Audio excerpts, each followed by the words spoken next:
All right, game just wrapped up. 38-10 is the final score, and I mean, 38-10, that doesn't come easy. So pretty one-sided affair, pretty dominant affair, especially with the defense. Great game by the UW defense. Obviously, Boise State doesn't pose a great challenge, and they did lose their quarterback around halftime. They had to go to Cutfirth or whatever his name is. Madison was in a walking boot in the second half, so obviously that does change things a little bit. But yeah, that was a pretty one-sided affair, and I don't think Madison staying in the game would have changed anything. So good final game of the year. Huskies go to 9-4.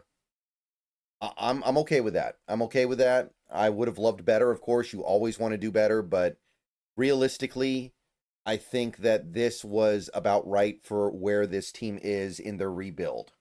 Before we go any further into this video, I want to tell you a little bit about my friends over at Sleeper. Let me tell you, if you're not using Sleeper this year for daily fantasy football, you are missing out. Check out the left side of your screen right now. Look at all the great fun stuff you can pick on over there.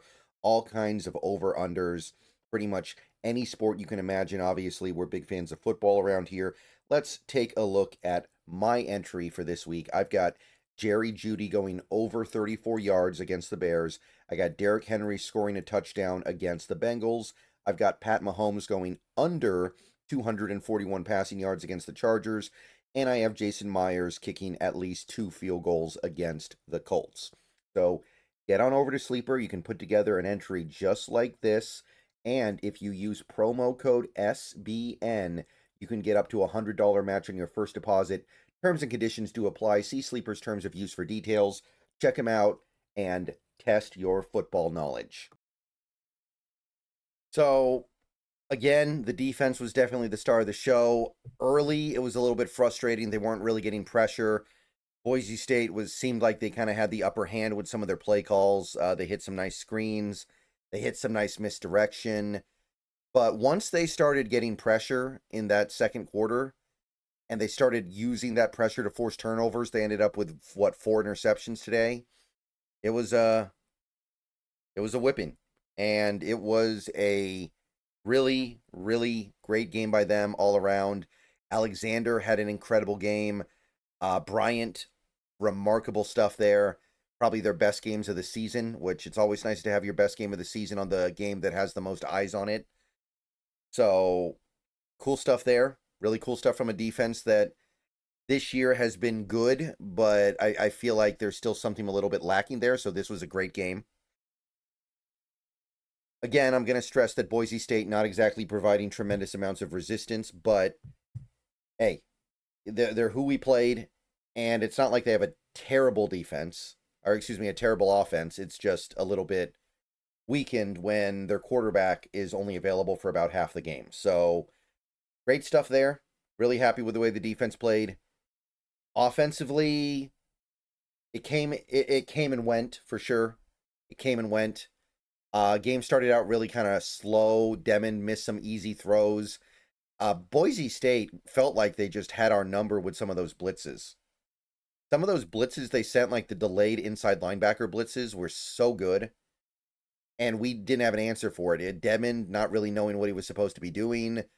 And offensive linemen just kind of losing interest in blocking because it was a delayed blitz. That was some really impressive stuff from Boise. But they came out just a little bit slow, a little bit sluggish. They ran the ball okay, but not great. Coleman didn't look completely like himself to me. And it was just kind of like I was sitting there kind of waiting, because I said in my pregame video, this is the kind of team, this is the kind of defense where Washington should thrive. And when things got going, I mean, wow. When they got going, it was explosive, man. 80-yard play to Denzel Boston. I'm sorry, I don't know why I can't remember the dude's name all of a sudden, but yeah, Denzel Boston, 80-yard play, and then you start hitting some of the big things down the field. When Demond is able to feel the pressure and then move up or away from it, it feels like it's just a guaranteed big play every time. And it's why that I know that some Huskies fans are starting to turn on Demond a little bit. They're starting to feel like he's not the future, but I look at what he does on plays like that where he uses his incredible athleticism and mobility to go get a first down or a big play on a play that should be just completely DOA. And I look at that and I go, I want to ride this out with Demond Williams and try to get this right and figure this out. So I know that there's frustration here, and I'm not saying it was a perfect game, but you see so much good in a game like this. His mobility, his agility, his escapability, his arm. He does have a legitimate NFL arm. It's such a nice little package, man. And I'm sorry, but I know there are problems, and I'm not saying those problems don't exist, but I want to see what he does next year. Remember, this was his first year starting, and there's so much good that I'm not really on board with any of that. Roebuck, nice to see him get involved a little bit. We had Vines Bright catching a touchdown. Like I said, Boston made some nice plays in this game. It was mostly one big play, but passing attack was there. Coleman got in the end zone. Final game as a Husky in all likelihood. Great to see him get in the end zone there at the end. And yeah. If this is the final game of Jed Fishke's, I'm sorry, I struggle with the last name. Jed. We're just going to call him Jed. If this is the final game of his Husky career, then it's a good one. And he did do a good job with this program overall. A lot of it's going to go out the door if he leaves. And that's the thing. Like, he did such a good job recruiting this offseason. We are so well positioned to be good in the next few years. That all goes out the door. All goes out the door if Jed leaves. So that's not something that I'm eager to see happen. That's not something I'm going to be excited about. All I can really say is that we need to let this play out another year. I'm not looking to flip over the apple cart right now. I don't think anybody should be. You really wish we had the Wisconsin game back. If this Huskies team had the Wisconsin game back, we probably would have gotten a much better bowl game, and we'd probably be feeling a lot better about the team right now. I get that.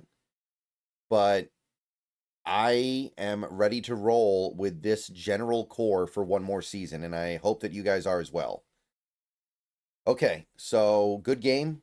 I mean, we didn't give up a touchdown until complete garbage time in the last 2 minutes. We went up 24-3 at halftime, and the game felt like it was over. Like, I know they left some points on the board, especially in that second half. They had some drives that just died because the offensive line fell asleep or a player dropped a pass or whatever. But 38 points, I mean, it's not like we were playing Chattanooga, Saganooga or something like that. We were playing a real team, a legitimate program, and we did what we needed to do. All right, I'm going to go and get out of here. Thanks for watching. That is the end of the Washington Huskies season. 9-4, good year, not a great year. Definitely meeting any reasonable expectation anybody could have. Now we got to see what happens in 2026. We got to find out what's going to happen with this coach.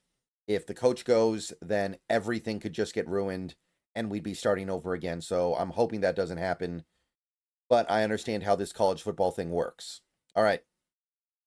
Bow down to Washington. Big win. But what does it mean? We're not going to find out for a while. All right. Good evening, and see you guys tomorrow.